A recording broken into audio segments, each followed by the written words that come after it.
I think we just went by what was happening. Like you said, today the pitch was little on the slower side.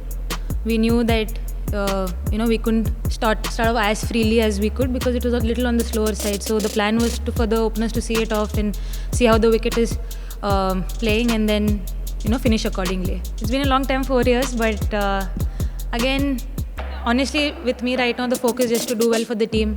I know I'm much prepared now than what I was back in 2020, but again, I've come into this setup with a lot of confidence, and I know I can deliver for the team as and when it's required. So I'm just looking forward to keep doing that, keep continuing to win games for India. Honestly, the last couple of years, I've tried to really work on my bowling as a complete T20 bowler. Again, there's a lot of work that's gone behind it. Because I wanted to be a bowler who can bowl in all phases. I look forward to being that bowler who can bowl in all phases. So the preparation has been accordingly, and it's something that I've been working hard for 2 years. So I know I'm a lot prepared as of now.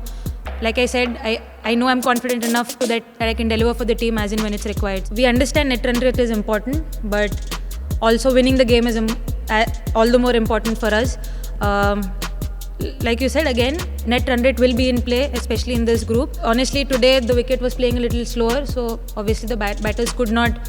The main thing was to finish the game, but yeah, we've discussed about it, and we are looking forward to improve on it in the next few games.